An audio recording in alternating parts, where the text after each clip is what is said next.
오늘 우리 함께 나눌 말씀은 레위기 26장 14절부터 39절까지의 말씀을 함께 나누겠습니다.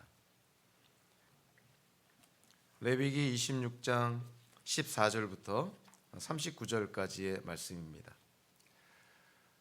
이 시대의 고대 근동 문서들을 통해서 보면 흔히 나타나는 현상이 하나 있는데요. 그것은 축복들에 관한 내용보다 저주에 관한 내용이 훨씬 많다는 것입니다. 예를 들어서 신명기 28장을 보면요, 축복에 관해서는 13구절이 쓰여지고 있는 반면에 저주에 관해서는 53구절, 53구절이나 쓰여지고 있습니다. 함무라비 법전의 내용을 보면 축복에 관해서는 16줄이 있었지만 저주에 관해서는 280줄이 있었습니다. 오늘 우리가 함께 나눌 레위기 26장에서도요, 축복에 관한 구절보다는 저주에 관한 구절이 훨씬 많습니다. 왜 하나님께서는 축복에 관한 말씀보다는 불순종했을 때 그 불순종의 대가로 하나님께로부터 받게 되는 저주에 대해서 그렇게 많이 언급을 했을까요? 하나님께서는 징계를 하기 원하시는 하나님이시 아니라 또 저주하기를 원하시는 하나님이 아니라 이런 저주에 관한, 징계에 관한, 어떤 경고에 관한 하나님의 이런 말씀을 통해서 이스라엘 백성들이 죄를 짓지 않고, 그리고 죄를 지었으면 죄에게서 빨리 돌이키게 하기 위해서, 즉 하나님께 빨리 나아와 회복하기를 위해서 하나님께서는 축복의 말씀보다는 저주의 경고의 말씀을 훨씬 많이 하십니다. 오늘 우리가 지난주에 축복에 관한 말씀의 그 내용보다 배나 많은, 훨씬 많은 저주에 관한 말씀을 오늘 우리가 함께 나눌 텐데요.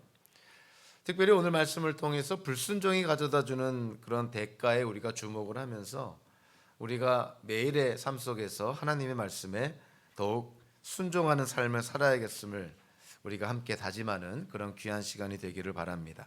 우리 본문이 좀 길기는 하지만 우리 14절부터 39절까지 우리 한 목소리로 같이 읽겠습니다. 그러나 너희가 내가 하는 말을 듣지 않고 이 모든 명령을 지키지 않거나 내가 정하여 준 규례를 지키지 않고 내가 세워준 법도를 싫어하여 나의 모든 계명을 그대로 실천하지 않고 내가 세운 언약을 어기면 나는 너희에게 다음과 같이 보복하겠다. 갑작스러운 재앙 곧 폐병과 열병을 너희에게 보내서 너희의 눈을 어둡게 하고 기운이 쏙 빠지게 하겠다. 너희가 씨를 뿌려도 너희의 원수들이 와서 먹어버릴 것이다. 내가 성난 얼굴로 너희를 쏘아보는 동안에 너희는 원수들에게 얻어맞을 것이다. 너희를 미워하는 그 자들이 너희를 다스릴 것이다. 너희는 쫓는 사람이 없어도 도망다니는 신세가 될 것이다. 너희가 이 지경이 되어도 나의 말을 듣지 않으면 이번에는 너희가 지은 죄를 7배로 벌하여 너희가 자랑하는 그 힘을 꺾겠다. 너희의 하늘을 쇠처럼 너희의 땅을 놋쇠처럼 단단하게 만들겠다. 그러면 너희가 아무리 힘을 써도 너희의 땅은 소출을 내지 못할 것이며 땅에 심은 나무도 열매를 맺지 못할 것이다. 너희가 나를 거역하여 나의 말에 순종하지 않으면 나도 너희에게 너희가 지은 죄보다 7배나 벌을 더 내리겠다. 들짐승을 보내서 너희에게 대들게 하겠다.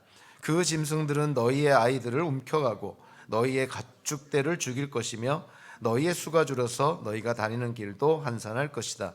일이 이 지경이 될 때까지도 너희가 나에게로 마음을 돌이키지 않고 여전히 나를 거역하면 나도 너희를 거역할 수밖에 없다. 나 역시 너희가 지은 죄를 7배로 보복하겠다. 내가 너희에게 전쟁을 보내어서 너희가 언약을 어긴 것을 보복하겠다. 너희가 여러 성읍으로 피하면 너희에게 재앙을 뒤따라 보내서라도 너희를 원수의 손에 넘겨주겠다. 내가 먹거리를 끊어버리면 10여인이 너희가 먹을 빵을 한 화덕에서 구울 것이며 그 여인들은 빵을 저울에 달아 너희에게 줄 것이다. 그러면 너희는 먹기는 먹어도 여전히 배가 고플 것이다. 이렇게까지 하여도 너희가 나의 말을 듣지 않고 여전히 나를 거역하면 나는 더욱 노하여 너희를 거역할 것이며 너희는 너희가 지은 죄보다 7배나 더 벌을 받게 될 것이다. 그렇게 되면 너희는 너희 아들의 살과 딸의 살이라도 먹을 것이다. 내가 높은 곳에 있는 너희의 산당들을 모조리 부수며 분향단들을 다 헐고 너희의 시체를 너희가 섬기는 그 우상들의 시체 위에다 쌓아 놓을 것이다. 나는 도저히 너희를 불쌍히 여길 수 없다. 너희가 살던 마을들을 폐허로 만들고 너희가 드나들던 성소들을 황량하게 만들 것이다. 너희가 바치는 향도 기쁘게 받지 않을 것이다. 나는 또 땅을 황폐하게 할 것이다. 거기에서 사는 너희의 원수들은 거칠고 못쓰게 된 그 땅을 보고 놀랄 것이다. 나는 너희를 여러 민족 사이로 흩어버리고 칼을 뽑아 너희들을 쫓게 할 것이다. 너희가 살던 땅은 버려진 채 거칠고 쓸모없이 될 것이며 너희가 살던 마을들은 폐허가 될 것이다. 그때야 비로소 땅은 안식을 누릴 것이다. 땅이 그렇게 폐허로 버려져 있는 동안, 곧 너희가 원수들의 나라로 잡혀가 있는 동안에 비로소 땅은 쉴 것이며 제 몫의 안식을 누릴 것이다. 너희가 그 땅에 사는 동안에는 안식년이 되어도 땅이 쉬지 못하였지만 폐허로 버려져 있는 동안에는 땅이 쉴 것이다. 너희 가운데 살아남은 사람들이 원수의 땅에 끌려가 사는 동안에 내가 그들의 마음에 공포심을 일으켜 바람에 나뭇잎 떨어지는 소리만 나도 칼을 피해 도망가듯 기겁하고 달아나게 하겠다. 그들은 아무도 뒤쫓지 않아도 달아나다 넘어질 것이다. 아무도 뒤쫓지 않아도 칼날을 피하여 도망가듯 서로 엎치락 뒤치락 비틀거릴 것이다. 너희는 절대로 너희의 원수들과는 맞설 수 없다. 마침내 너희는 망하여 다른 민족 사이에 흩어질 것이며 원수들의 땅이 너희를 삼킬 것이다. 너희 가운데 살아남아 원수의 땅으로 끌려간 사람들은 그 지은 죄 때문에 힘이 약해질 것이다. 조상들이 지은 죄 때문에도 그들은 힘이 약해질 것이다. 아멘. 기도하겠습니다. 하나님, 오늘의 말씀을 통해서 이 당시 이스라엘 백성들에게 하나님이 주신 그런 경고의 말씀, 현대를 사는 우리 기독교인들에게도 지침이 되는 말씀이 되게 하여 주시고, 앞으로 우리가 이 땅을 살아가며 등불과 같은 그런 안내의 말씀 될 수 있도록 인도하여 주시옵소서. 예수님의 이름으로 기도하옵나이다. 아멘. 몇 년 전에 너무 마음이 안 좋아서 제 아내에게 이런 말을 했습니다. 사울이 죽었어. 꽤 오랜 기간 동안 사무엘기 말씀으로 주일 설교를 이렇게 진행하면서 마침내 사울 왕이 죽는 그런 본문에 다다랐을 때 인간적인 그런 연민의 마음이 들어서 제 아내한테 사울이 죽었다는 그런 표현을 했습니다. 사울 왕의 이야기를 통해서 보면 우리는 한 가지 분명한 사실을 알 수가 있습니다. 하나님께서 사울을 이스라엘의 독립왕국의 첫 왕으로 세워주셨는데 사울 왕의 불순종으로 말미암아 그의 인생뿐만이 아니라 그의 가족 전체가 하나님의 징계를 받게 되었다는 것입니다. 사무엘기상 15장 1절부터 23절에 보면 하나님께서 사무엘을 통하여서 사울 왕에게 아말렉 족속을 철저하게 진멸할 것을 명령을 합니다. 살아있는 모든 것들, 아말렉 족속의 사람들뿐만 남녀노소뿐만이 아니라 아말렉 족속에 속해 있는 동물들까지도 다 진멸시킬 것을 명령을 합니다. 그러나 사울 왕은 그 하나님의 명령에 부분적으로 순종을 했지만 결과론적으로는 하나님의 말씀에 명령에 불순종하게 됩니다. 그래서 사무엘기상 15장에 보면 우리에게 너무나 잘 알려진 이런 말씀을 사무엘을 통해서 사울 왕이 질책을 받습니다. 주님께서 어느 것을 더 좋아하시겠습니까? 주님의 말씀에 순종하는 것이겠습니까? 아니면 번제나 화목제를 드리는 것이겠습니까? 잘 들으십시오. 순종이 제사보다 낫고 말씀을 따르는 것이 순양의 기름보다 낫습니다. 거역하는 것은 점을 치는 죄와 같고 고집을 부리는 것은 우상을 섬기는 죄와 같습니다. 임금님이 주님의 말씀을 버리셨기 때문에 주님께서도 임금님을 버려 왕이 되지 못하게 하셨습니다. 사울 왕이 하나님께로부터 버림받은 것은, 즉 왕위에서 쫓겨나게 된 것은 하나님이 그렇게 만든 것이 아니라 사울 왕이 하나님께 불순종했기 때문에 그 불순종의 대가를 받게 된 것이죠. 그래서 사무엘기상 31장 1절부터 13절까지를 보면 마침내 사울 왕이, 즉 이스라엘 백성이, 이스라엘 군대가 블레셋 사람들과 전쟁을 하는 중에 사울과 그의 아들들이 블레셋과의 전쟁에서 다 죽임을 당하게 됩니다. 더 비참한 것은 블레셋 사람들이 전쟁이 끝난 후에 그 전쟁터에 와서 사울의 시체를 발견하게 되고요.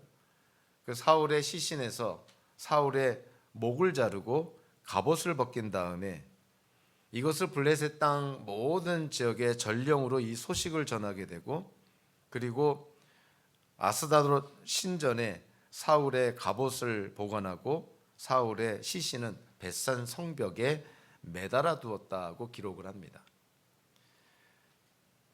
사울이 하나님께 불순종함으로 말미암아 그의 인생뿐만이 아니라 그의 아들들의 인생, 그리고 사울 왕은 그가 죽은 후에도 철저하게 치욕을 당하는 그런 하나님의 징계를 받게 되는 것이죠. 더 나아가서 이제 사울 왕의 뒤를 이어서 다윗이 이스라엘을 통치하는 기간 중간에 사무엘기하 21장에 보면 다윗 시대에 3년이나 흉년이 들었다는 기록이 있습니다. 흉년이 들었다는 것은 비가 내리지 않았다는 것이죠. 그러니까 3년 동안 비가 내리지 않았으니 그 흉년이 든 기간 동안에 얼마나 많은 사람들이 고통을 겪었을까요? 그래서 다윗은 당연히 이것은 하나님의 선한, 분명히 하나님의 뜻이 있다고 생각을 했죠. 그래서 하나님께 나아가 묻습니다. 하나님, 어찌하여 3년 동안 비가 내리지 않고 흉년을 들게 했습니까? 하나님께서 말씀합니다. 사울과 그의 집안이 기브온 사람을 죽여 살인죄를 지은 탓이다. 즉 기브온 사람, 즉 이방인들이죠. 그 기브온 사람들이 이스라엘 민족 안에서, 가나안 땅 안에서 정착을 하지 못하게 이 사울 왕이 기브온 사람들을 학살을 했다는 거예요. 그래서 그 살인죄 때문에 하나님께서 다윗 시대에 3년 동안이나 비를 내리지 않게 했다는 것입니다. 그래서 다윗 왕이 기브온 사람들에게 가서 묻습니다. 우리가 어떻게 해야 너희들의 그 원한을 풀겠느냐? 그랬을 때 기브온 사람들은 우리가 돈이 필요한 것이 아닙니다. 사울 왕의 자손 7명을 우리에게 주십시오. 사울 왕의 아들들 7명을 우리에게 주면 그들을 나무에 매달겠다고, 그래서 그들의 원한을 풀겠다고 그렇게 얘기를 합니다. 그래서 결국 다윗 왕은요, 사울이 리스바라는 여인과 결혼해서 낳은 두 아들 알모니와 무비보셋을 붙잡고, 또 사울의 딸 메립이 낳은 아들, 즉 외손자들이죠, 외손자들 5명을 붙잡아 도합 7명을 기브온 사람 손에 넘겨줍니다. 그래서 기브온 사람들이 그 7명을 산에 있는 나무에 매달아 죽이게 되는 것이죠. 그랬을 때 그들의 원한이 풀어지는 것이고, 그로 말미암은 하나님의 가뭄과 흉년이라는 징계도 풀어지게 됩니다. 그러니까 사울 왕이 그의 인생에서 하나님께 불순종함으로 말미암아 그가 왕위에서 쫓겨나는 것뿐만이 아니고, 우리가 잘 아는 요나단과 같은 다윗의 절친한 그런, 다윗과 우정을 맺은 그 요나단과 같은 그런 훌륭한 아들들도 다 전쟁터에서 죽임을 당하게 되고, 사울 왕은 그의 시신조차 철저하게 유린당하고, 더 나아가 다윗 시대에 이르기까지 사울 왕의 후손들이 결국 죽임을 당하는 그러한 대가를 치르게 된 것이죠. 그러니까 한 사람, 사울 왕의 불순종으로 말미암아 그 불순종이 불러온 결과는 정말 비극적이고 처참했다는 거예요. 아마 사울 왕은 꿈도 꾸지 못했을 아주 처참한 결과였을 것입니다. 사실 사울 왕 이전에 이것보다 더한 불순종의 사건이 있죠. 우리가 잘 아는 아담과 하와의 선악과 사건입니다. 창세기 2장 16절 17절에 보면 하나님께서 아담에게 명합니다. 동산에 있는 모든 나무의 열매는 내가 먹고 싶은 대로 먹어라. 그러나 선과 악을 알게 하는 나무의 열매만은 먹어서는 안 된다. 그것을 먹는 날에는 너는 반드시 죽는다. 아직 죄가 들어오지도 않은, 인류의 역사 속에서 죄가 아직 생기지도 않은 때에 이러한 말씀을 통해서 하나님은 인간에게만, 하나님의 형상대로 지음받은 인간에게만 선과 악을, 옳고 그름을 선택할 수 있는 자유의지를 주었다는 것을 우리는 분명하게 깨닫게 됩니다. 아담이 선을 택할 수도 있었고 악을 택할 수도 있었고, 또는 아담은 순종할 수도 있었고 또는 불순종을 택할 수도 있었던 것이죠. 그러나 결과론적으로 아담과 하와는 하나님께 불순종의 죄를 짓습니다. 이들이 불순종의 죄를 지음으로 말미암아 우리가 신학적으로 아담의 죄를 대표성의 원리라 해서 아담이 모든 피조물을 대표하는 자이기 때문에 아담이 하나님께 지은 죄는 아담이 대표하는 모든 피조물의 죄라는 거예요. 그래서 하나님께서 아담과 하와의 선악과 명령에 불순종하는 죄를 지었을 때 아담과 하와, 남자와 여자에게만 하나님께서 징계한 것이 아니라 아담이 대표하는 모든 세상, 온 우주 만물이 하나님의 저주 가운데 놓이게 되었음을 성경은 우리에게 분명하게 말씀해 줍니다. 그러니까 아담이 대표하는 모든 것들이 아담의 죄로 말미암아 다 하나님의 징계와 저주 가운데 놓이게 됐다는 거예요. 아담의 경우도 그렇고 사울 왕의 경우도 그렇고 하나님의 마음에 합한 사람인 다윗 왕도 하나님께 불순종하고 간음죄와 살인죄를 지었을 때 그에 따른 대가는 정말 눈물 나도록 비참하고 처참한 결과라 하는 것을 다윗의 인생을 통해서도 우리는 알 수가 있습니다. 자, 이러한 성경에 나오는 성경의 역사적인 인물들의 그런 삶을 통해서 우리가 깨닫고 배워야 되는 것이죠. 우리가 역사를 알아야 되는 이유는 그 역사 속에 일어났던 비극이 되풀이되지 않기 위해서입니다. 그러니까 우리가 역사를 모르면 역사 속에 일어났던 비극적인 일들이, 악한 일들이 반복이 된다는 거예요. 그래서 우리가 역사를 알아야 된다는 것입니다. 이들의 불순종으로 말미암아 초래한 결과를 우리가 보면서 우리가 경각심을 갖는 것이죠. 우리의 불순종은 과연 어떠한 결과들을 초래할까?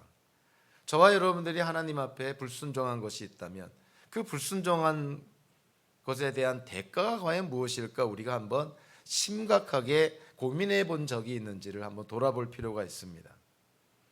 예수님은 분명히 경고의 말씀을 하시죠. 요한복음서 16장에서 성령의 역할에 대해서 언급을 하면서 이렇게 말씀합니다. 보혜사 성령님, 즉 그가 오시면 죄와 의와 심판에 대해서 세상의 잘못을 깨우치실 것이다. 죄에 대하여 깨우친다고 하면 세상 사람들이 나를 믿지 않기 때문이요. 예수님을 믿지 않는 것이 죄라는 거예요. 흔히 많은 사람들이 세상법을 잘 지키고 남한테 해를 끼치지 않고 살면 죄가 없다고 생각하지만 성경의 말씀은, 하나님의 말씀은 전혀 다른 차원에서 언급을 합니다. 사람들의 관점에서, 수평적인 관점에서 착하고 선하게 살았다 하더라도 예수님을 믿지 않는 것 자체가 죄라는 거예요. 그러니 예수님을 믿지 않은 상태에서 올바른 삶을 살고 또 죽음 이후에 구원과 영생에 대해서 낙관적인 생각을 갖는다는 것이 얼마나 무모한 생각임을 우리가 쉽게 깨닫게 됩니다. 아무리 죄가 없다고 외친들 예수님을 믿지 않으면 그 자체가 죄가 된다는 것. 그래서 예수님께서 경고하시는 것이죠. 예수 그리스도를 믿어야만 죄사함과 구원과 영생을 받아 누리게 된다는 것. 즉 하나님께서 예수님을 이 땅에 보내셔서 우리에게 구원과 영생의 길을 열어주시고 예수님이 길이요 진리요 생명으로 오셨으니 예수님을 믿음으로 말미암아 진리 가운데 생명에 이르는 길, 영생에 이르는 길, 구원에 이르는 길에 들어설 수 있다고 말씀하는데 그 하나님의 말씀에 불순종했을 때 그 불순종의 대가는 어마어마한 것이죠. 죄사함도 받지 못하고 영생은커녕 영벌을 받게 되는 것을 성경은 우리에게 분명하게 말씀해 줍니다.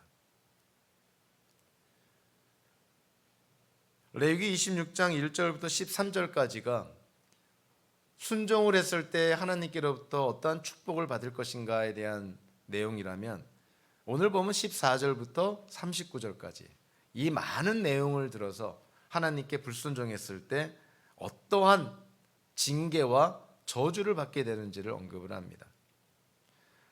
아마 이 땅에 존재하는 모든 그런 설교자나 목사님들이 이러한 본문을 갖고 설교를 하는 것을 아마 꺼려할 거라고 생각을 합니다. 왜냐하면 누구라도 듣기 싫어하는 말씀이기 때문에 그래요. 불순종하면 하나님이 이러한 징계를 내리고 이러한 저주를 내립니다. 아니 지금 우리가 은혜와 긍휼과 자비의 시대에 살고 있는데 하나님의 말씀을 법을 지키지 않았다고 해서 이러한 저주를 받게 된다는 말씀을 누가 듣고 싶어 하겠어요? 그럼에도 불구하고 하나님의 말씀은 준엄한 것이죠. 하나님의 뜻과 계획과 목적이 그리고 하나님의 성품이 분명하게 반영되어 있는 하나님의 말씀, 하나님의 법을 어긴다는 것은 결국 하나님께 불순종한다는 거예요. 그러니까 하나님께 불순종하면서 이 땅에서 잘 살기를 바란다는 것 자체가 얼마나 무모하고 모순된다는 것을 우리가 상식적으로 잘 알고 있습니다. 자, 그래서 레위기 26장에 보면 순종해서 축복을 받는다는 내용에도 그렇고요, 또 불순종해서 저주를 받는다는 내용에서도 공통적으로 반복해서 사용되는 접속사가 있습니다.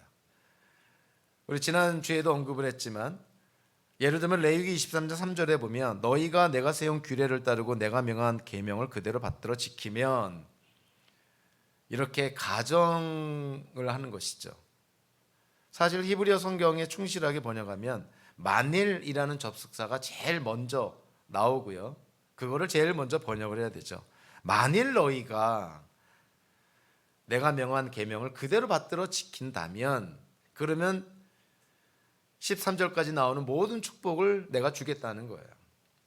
그와 마찬가지로 오늘 보면 14절부터도요 마찬가지로 만일이라는 접속사로 시작을 합니다. 그러니까 14절 15절, 대표적으로 14절 15절은요 단 두 구절인데 이 두 구절 안에 만일이라는 접속사가 세 번이나 사용이 돼요. 근데 우리 세번역 성경에서는 세 번이나 사용된 이 접속사에 대한 번역이 다 생략되어 있습니다. 14절에 보면 그러나 너희가 내가 하는 말을 듣지 않고 이 모든 명령을 지키지 않거나, 이렇게 번역을 했는데 히브리어 성경은 이런 것이죠. 그러나 만일 너희가 내가 하는 말을 듣지 않고 이 모든 명령을 지키지 않는다면, 이렇게 되는 것이죠. 15절의 시작도 이렇습니다. 만일 내가 정하여 준 규례를 지키지 않는다면, 그리고 만일 내가 세워준 법도를 싫어하여 나의 모든 계명을 그대로 실천하지 않고 내가 세운 언약을 어긴다면, 이런 것이에요. 그러니까 그만큼 가능성을 둔 것입니다. 그러니까 이스라엘 백성들에게 어떠한 그런 절대 진리를 얘기하는 것이 아니라, 만약에 이런 일들이 일어난다면 너희가 이러한 징계, 이러한 저주를 받게 된다는 거예요. 거기에는 어떤 가능성이 있습니까? 선악과 명령처럼 이스라엘 백성이 하나님께, 하나님의 말씀에 순종할 수 있는 가능성을 암시해 두고 있는 거예요. 그러니까 이런 어떤 불순종의 경우에 하나님의 저주를 강조함으로 말미암아 사실은 반대의 그런 강조를 하는 것이죠. 그러니까 순종하라는 거예요. 불순종함으로 이러한 하나님의 저주를 너희들이 두려워하고 무서워한다면, 그러면 하나님께 순종하라는 것이죠. 14절 15절에서, 특별히 15절에서 내가 정하여 준 규례를 지키지 않다, 이 지키지 않다라고 번역된 단어는요 사실 거부하다, 무시하다라는 뜻입니다. 그러니까 번역이 조금 현대인들에게 부담 없이 조금 편하게 읽혀질 수 있도록 부드럽게 번역이 됐어요. 그러나 사실 원어적으로 보면 지키지 않는다는 그러한 수준이 아니라 거부하고 무시한다는 거예요. 하나님의 말씀을 거부하고 무시한다면, 그리고 15절에 내가 세워준 법도를 싫어하다라고 번역을 했지만, 이 단어도 사실은 원래의 의미는 혐오하고 역겨워한다라는 뜻이에요. 그러니까 단순히 하나님의 말씀을 좋아하고 싫어하고 이러한 측면이 아니라 하나님의 명령을 극도로 혐오하고 역겨워한다는 거예요. 만약에 그렇다면, 하나님의 말씀을 그냥 싫어하는 정도가 아니라 하나님의 말씀을 혐오하고 역겨워한다면, 그러면 오늘 본문에 나오는 그 많은 저주들을 당하게 될 거라는 것이죠. 18절에도 너희가 이 지경이 되어도 나의 말을 듣지 않으면, 여기서도 만일이라는 접속사로 시작을 합니다. 만일 너희가 이 지경이 되어도 나의 말을 듣지 않으면 너희 지은 죄를 7배로 벌하겠다. 이 벌하다라고 번역된 동사가 사실은 이 퍼니시, 징계하고 벌한다 하는 의미가 아니라, 의미라기보다는 훈육하다라는 의미예요. 영어로 말하면 discipline이라는 뜻이에요. 그러니까 하나님께서 이스라엘 백성들이 불순종하면 그들을 단순히 징계를 위한 징계를 하는 것이 아니라 그들이 회개하고 돌이켜서 하나님께 나아오고 회복할 수 있도록 그들을 가르치고 훈육하겠다는 거예요. 그러니까 하나님의 징계와 경고와 저주도 결국 징계를 위한 저주가 아니라 사실은 이스라엘 백성들을 훈육하기 위한 거라는 거예요. 그래서 이런 걸 보면 참 이 번역 성경에 그런 약간의 그런 아쉬움이 좀 많이 담겨져 있죠. 그래서 원어적으로 보면 히브리어 동사가 야사르라는 이 동사가 훈육하다라는 뜻이다. 그래서 단순히 하나님께서 불순종하는 백성들을 징계하는 것에 그치는 것이 아니라 그들을 가르치고 훈육해서 결국 그들을 하나님께로 돌아오기 위한 것이 하나님의 징계요 또 저주로 표현이 됐다는 것이죠. 또 하나 21절 또 23절에도 보면요, 만일, 여기도 만일이라는 접속사로 시작하는데, 만일 일이 이 지경이 될 때까지도 너희가 나에게로 마음을 돌이키지 않고 여전히 나를 거역하면 너희가 나에게로 마음을 돌이키지 않는다. 여기서 마음을 돌이키지 않는다라 번역을 했지만 이 단어도 훈육하다라는 동사와 직접적으로 연결이 되어 있습니다. 훈육하다라는 동사가 수동태로 쓰여진 것인데요, 결국 히브리어 성경을 문자적으로 번역하면 이렇게 되는 것이죠. 너희가 나에게로 훈련이 되지 않는다면, 이런 뜻이에요.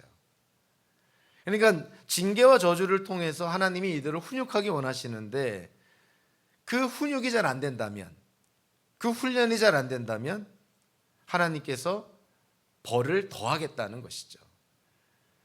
그러니까 하나님께서 이스라엘 백성이 죄를 지었을 때 훈육의 차원에서 징계를 했을 때 빨리 그걸 깨닫고 돌아오라는 것인데, 징계를 받아도 훈육을 받아도 돌아오지 않는다면 하나님의 징계와 하나님의 벌은 더해진다는 것이죠. 21절과 27절도 똑같이 만일이라는 접속사로 시작을 합니다.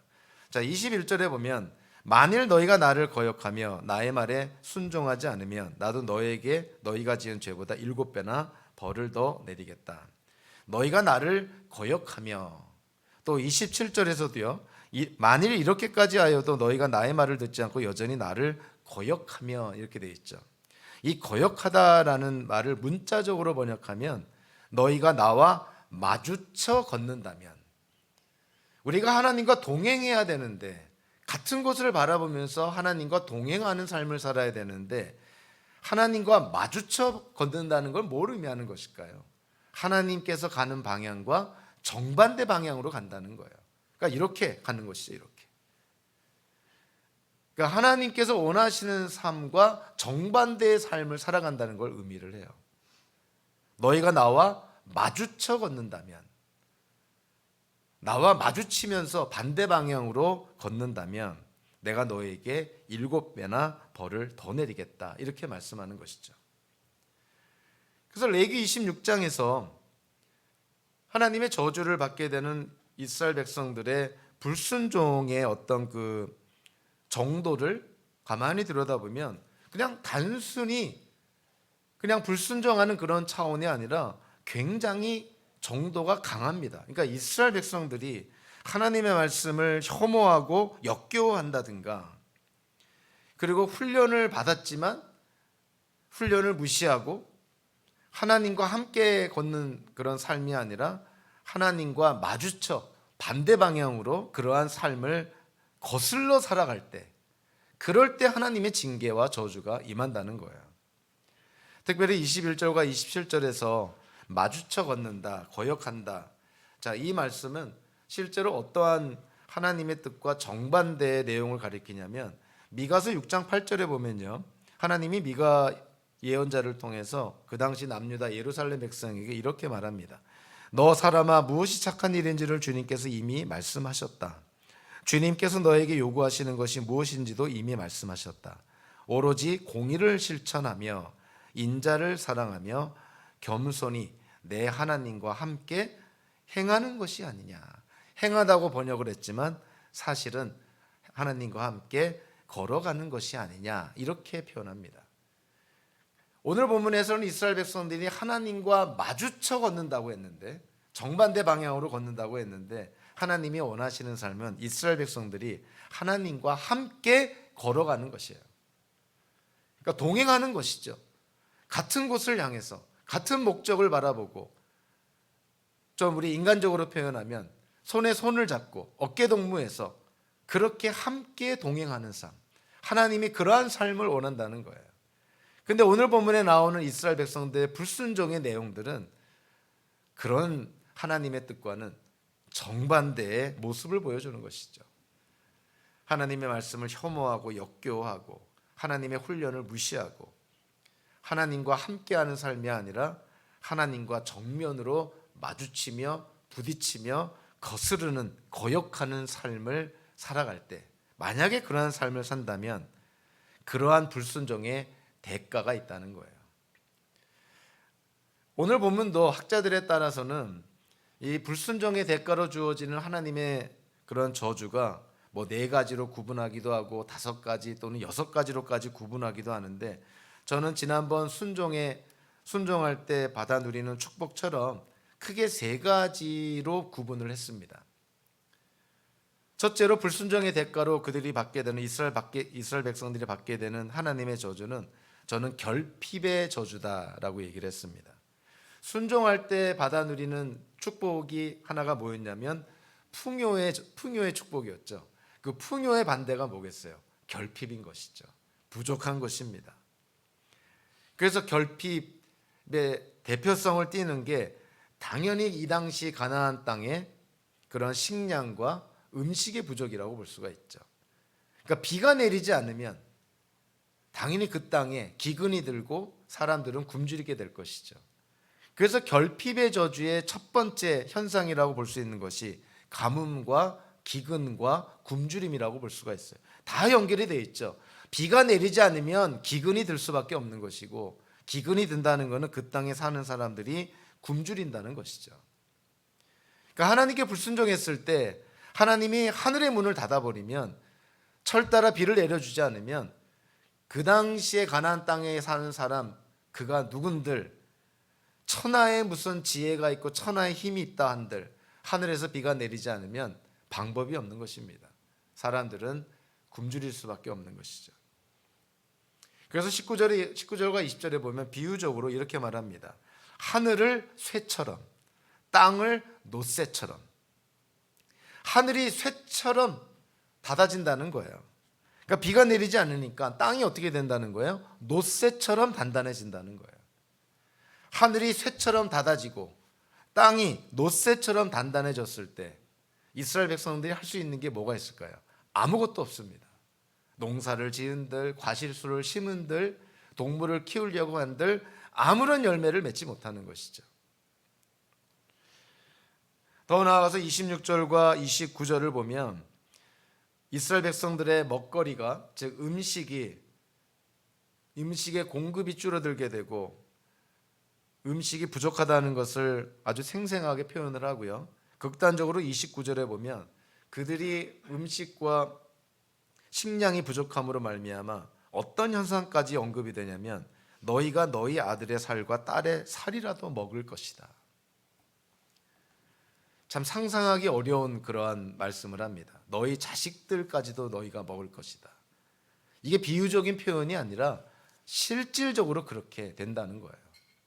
굶주리면 눈에 뵈는 게 없는 것이고 인간의 본능상 부모 자녀 관계도 어떤 인격적인 관계도 아무런 의미가 없게 될 정도로 사람의 눈이 뒤집어지는 것이죠. 지금 우리의 상식적인 생각으로는 어느 누구도 이러한 일이 나한테는 일어나지 않을 거라고 우리 모두는 자신합니다. 내가 굶어 죽는 한이 있더라도 어떻게 내가 내 자식을 먹어? 어떻게 나의 가족들을 내가 먹어? 어떻게 식인을 할 수가 있을까? 그렇게 생각하지 않습니까? 이스라엘 백성들, 그들은 정말 식인종처럼 야만인이었고 미개한 사람들이었나? 근데 성경은 아주 현실적으로 얘기를 합니다. 실제로 이스라엘 백성들이 적군에 의해서 성에 갇혀서 식량이 떨어지고 식수가 떨어지고 먹을 것이 없어지고 사람들이 굶어갈 때, 아사 직전에 놓일 때, 이스라엘의 역사 속에서 그들이 자식까지도 먹었다는 사실을 성경은 적나라하게 기록하고 있어요. 이게 비유적인 표현이 아닙니다. 그냥 경고를 위한 말씀이 아니라 이스라엘의 역사 속에 일어났다는 거예요. 사실 신명기 28장 54절과 57절에 보면 모세가 가나안 땅으로 넘어가는 출애굽 2세대 이스라엘 백성들에게 하나님께 순종할 것을, 불순종하지 말 것을 촉구를 하면서 이런 경고를 합니다. 좀 본문이 긴데 이렇게 말합니다. 당신들 가운데 아무리 온순하고 고귀한 남자라 하여도 굶게 되면 그 형제와 그 품의 아내와 남아있는 자식까지 외면할 것이며 자기가 먹는 자식의 살점을 어느 누구에게도 나누어 주지 않을 것입니다. 당신들은 제 다리 사이에서 나온 어린 자식을 몰래 잡아먹을 것입니다. 이것은 당신들의 원수가 당신들의 성읍을 포위하고 당신들을 허기지게 하고 당신들에게 아무것도 먹을 것이 없게 하였기 때문입니다. 그러니까 모세가 이스라엘 백성들에게 경고하는 것이에요. 그런데 이러한 경고가 이스라엘의 역사 속에서 실제로 일어나게 됩니다. 아람 군대가 이스라엘을 공격을 했을 때 열왕기하 6장 28절 29절에 보면 이러한 기록이 나와 있어요. 그 성 안에 갇힌 이스라엘 백성의 한 여자가 이렇게 말합니다.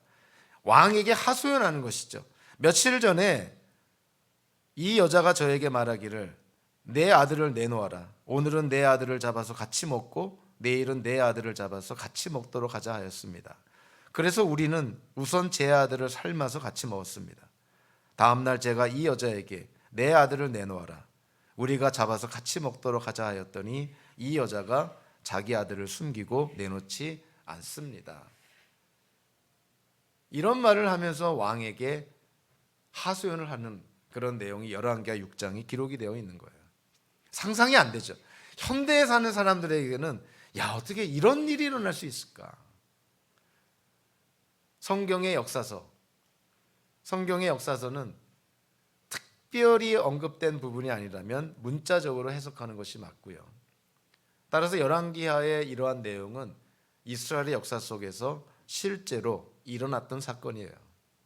아람 군대로 인해서 이스라엘 백성들이 포위를 당하고 식량과 식수가 떨어질 때 결국 이런 끔찍한 일들이 벌어졌던 것이죠.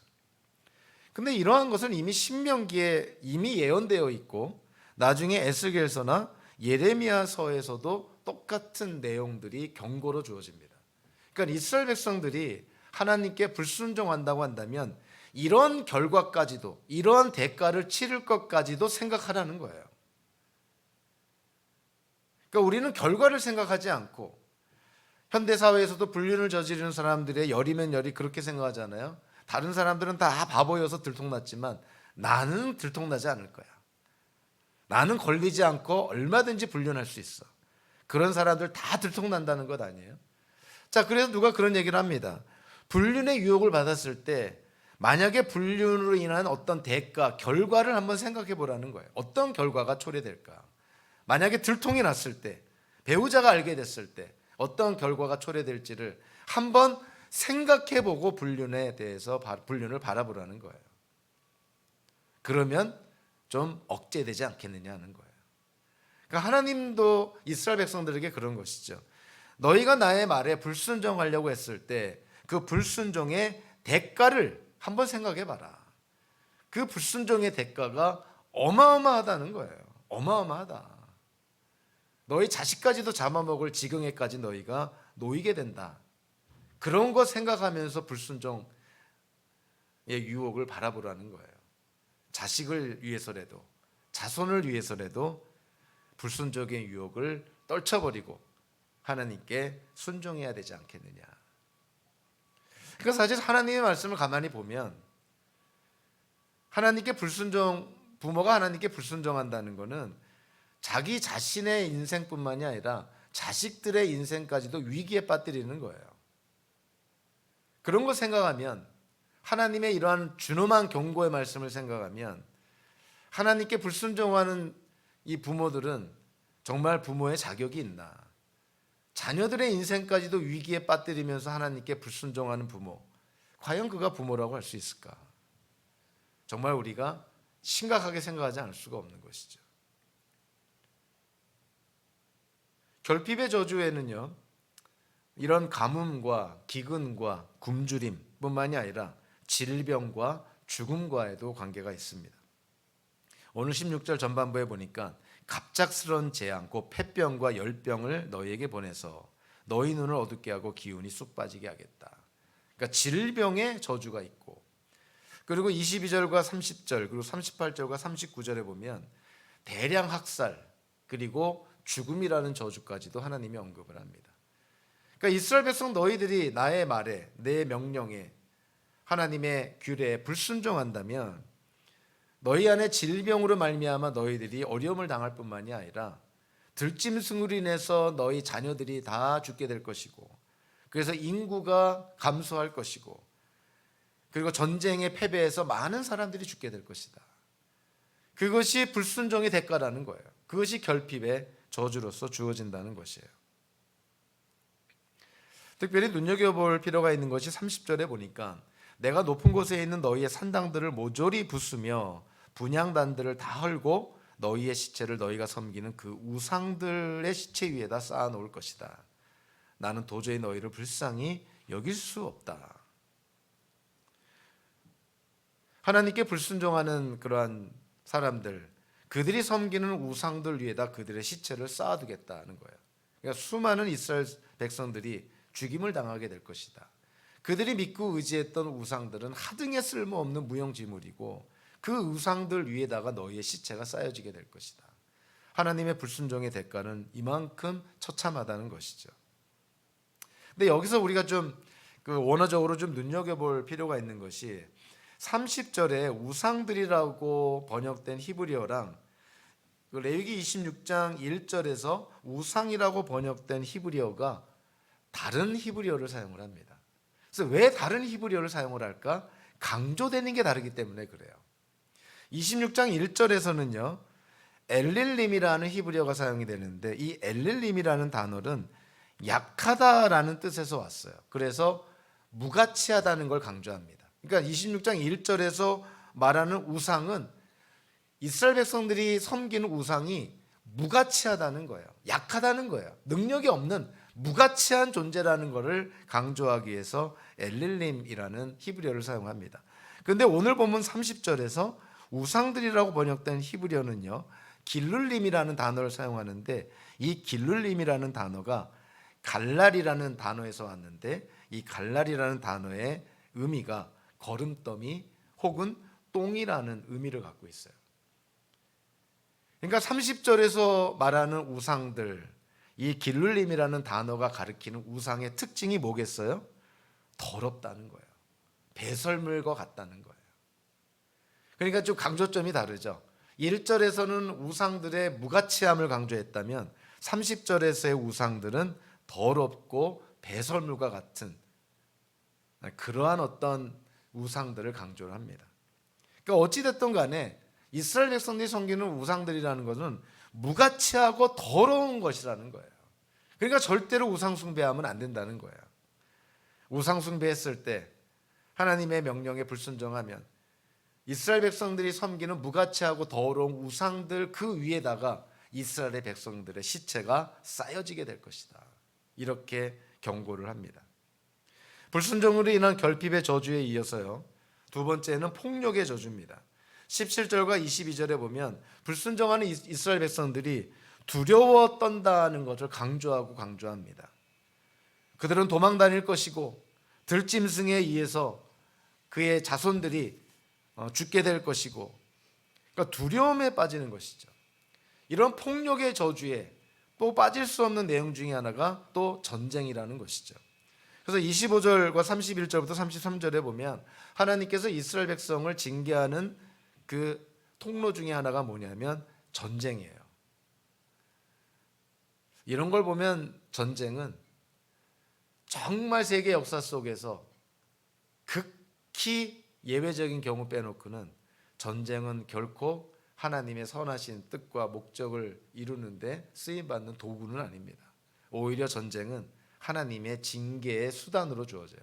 그러니까 이스라엘 백성들을 징계할 때에도, 이스라엘 백성들의 불순종을 저주할 때에도 하나님은 전쟁을 통해서 징계하는 것이죠. 그래서 이스라엘의 역사서를 보면 이스라엘 민족이 가나안 땅이 워낙에 지정학적으로 요충지였기 때문에 주변의 강대국들로부터 얼마나 많은 위협을 받은지 모릅니다. 그러나 하나님이 지켜주셨는데 이스라엘 백성들이 하나님께 불순종해서 우상 숭배와 사회에서 불의와 부정, 양육강식의 그런 어떤 악한 사회, 타락한 사회가 됐을 때 하나님의 보호하시는 손길이 풀어지면 결국 강대국에 의해서 이스라엘의 그 가나안 땅은 유린당할 수밖에 없는 것이죠. 그것이 전쟁이라는 하나님의 도구를 통해서 이스라엘 백성들을 하나님이 징계한 것이에요. 그래서 폭력의 저주에 전쟁이라는 피치 못할 그런 요소가 있는데 그 전쟁의 정점이 뭐겠어요? 전쟁에서 패배해서 이스라엘 백성들이 포로로 끌려가는 거예요. 그러니까 유배되는 것이죠. 북이스라엘은 아시리아에 의해서, 남유다는 바벨론에 의해서 멸망을 당하고, 바벨론에 의해서 남유다가 멸망당하고 나서 70년 동안 유배 생활을 하잖아요. 그러니까 하나님께 불순종의 대가가 그와 같은 것이에요. 그래서 오늘 36절부터 38절까지 이스라엘 백성들이 불순종했을 때 결국 전쟁에서 패해서 원수의 땅에 흩어지게 되고 유배당할 거라는 것이 이스라엘의 역사 속에서 그대로 이루어집니다. 이게 참 안타까운 일인 것이죠.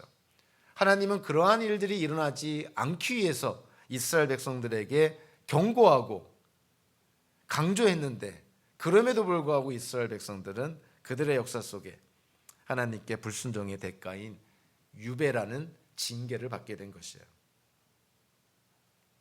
오늘 본문에서 하나님의 최종적인 저주는 이런 어떤 결핍의 저주, 폭력의 저주, 이것보다 사실은 더 심각한 것이죠. 그것은 하나님께서 이스라엘이 살고 있는 그 가나안 땅과 이스라엘의 백성을 버리신다는 거예요. 소위 말하는 유기라는 것입니다.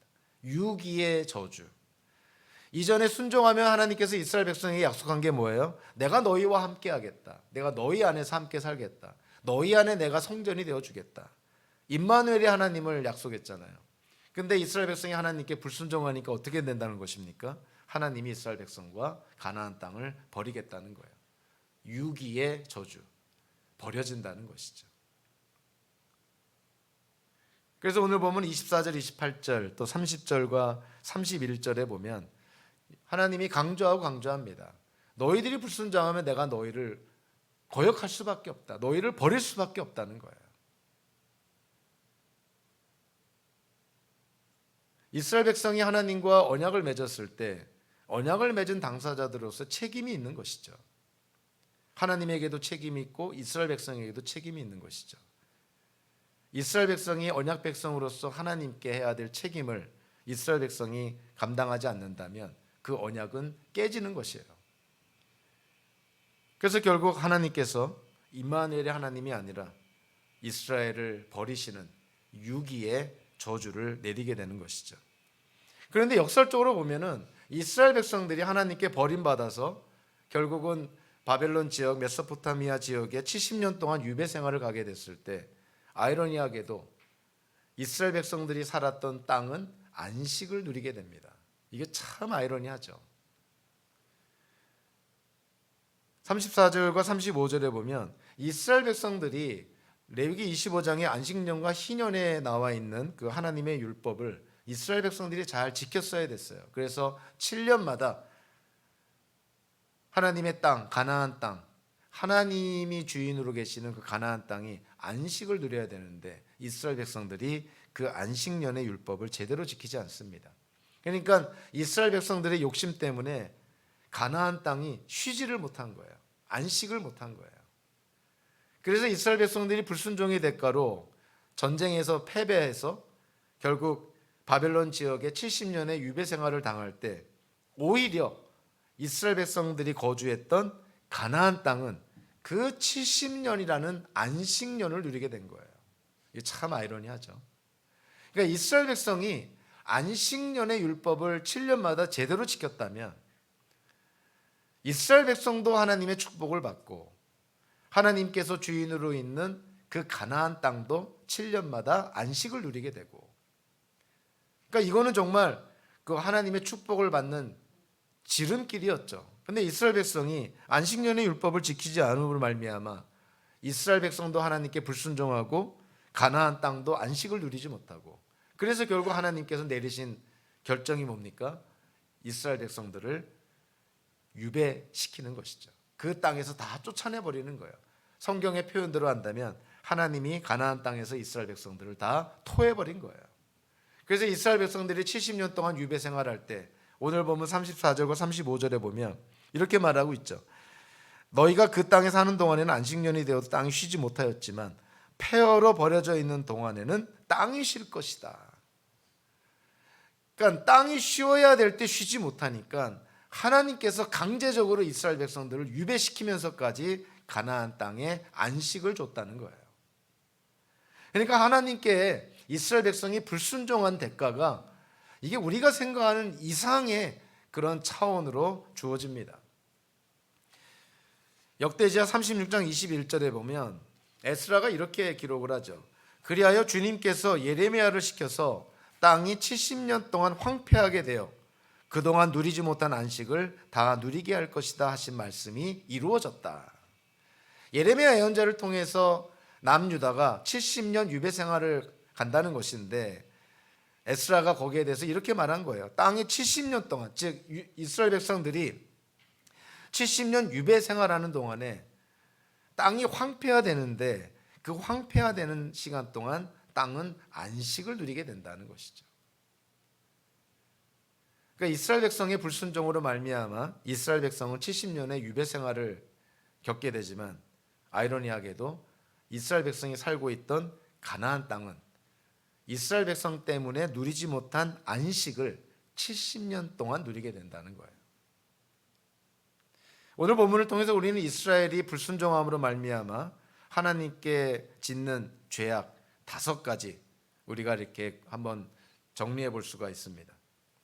순종했을 때 받는 축복이 뭐였냐면 철 따라 비를 주고 땅에 풍부한 소산을 허락하는 것이 하나님의 축복이었는데, 그와는 반면에 불순종했을 때 이스라엘 백성들이 받는 저주는 하늘에서 비가 그치고 땅이 메말라진다는 거예요. 가뭄과 기근과 굶주림인 것이죠.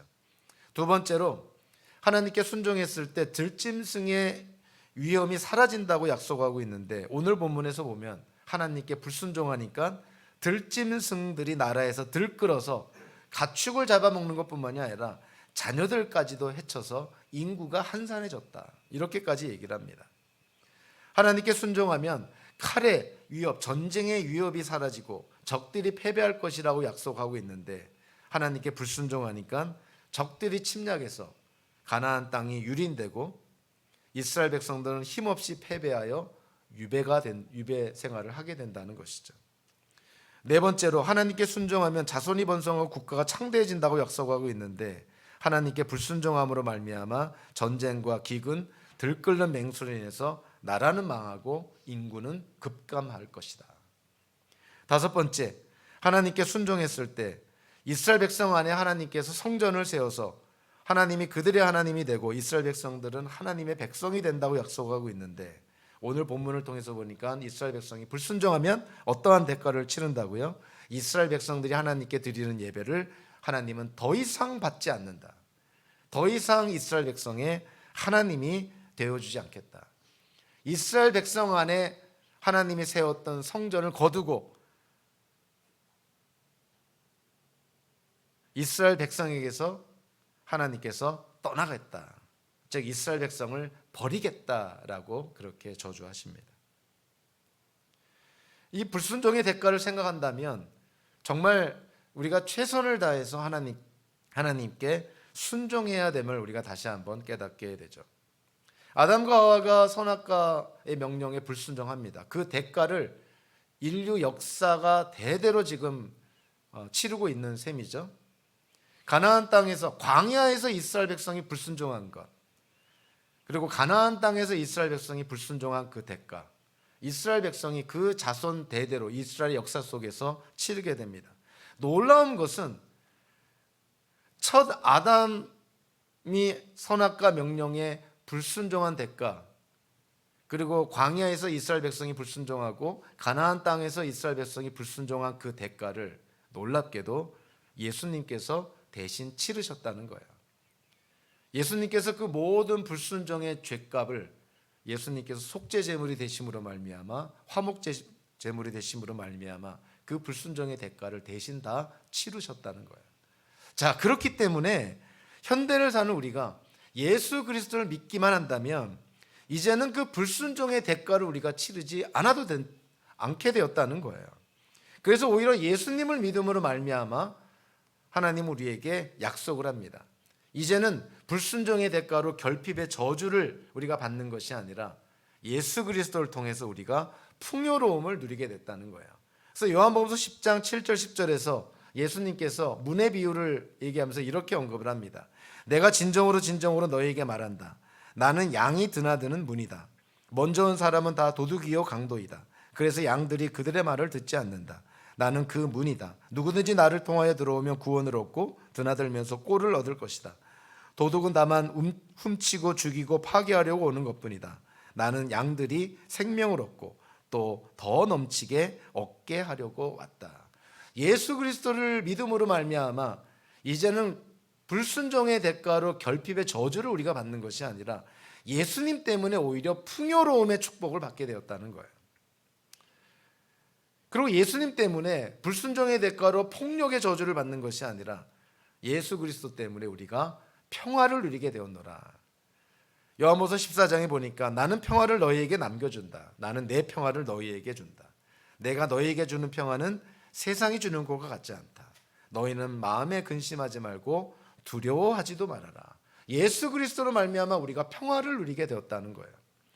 그리고 예수님을 믿음으로 말미암아 이제는 우리가 불순종의 대가로 하나님께로부터 버림받는 유기의 저주를 당하는 것이 아니라 예수님 때문에 임마누엘의 축복을 우리가 누리게 되었다는 거예요. 그래서 마태복음서 1장 18절 28절에 보면 예수 그리스도의 태어나심에 관해서 이렇게 말합니다. 주님의 천사가 꿈에서 요셉에게 나타나서 말하였다. 다윗의 자손 요셉아 두려워하지 말고 마리아를 내 아내로 맞아들여라.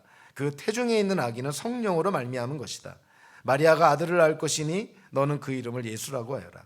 그가 자기 백성을 그들의 죄에서 구원하실 것이다. 이 모든 일이 일어난 것은 주님께서 예언자를 시켜서 이르시기를 보아라 동정녀가 잉태하여 아들을 낳을 것이니 그의 이름을 임마누엘이라고 할 것이다 하신 말씀을 이루려고 하신 것이다. 임마누엘을 번역하면 하나님이 우리와 함께 계시다는 뜻이다.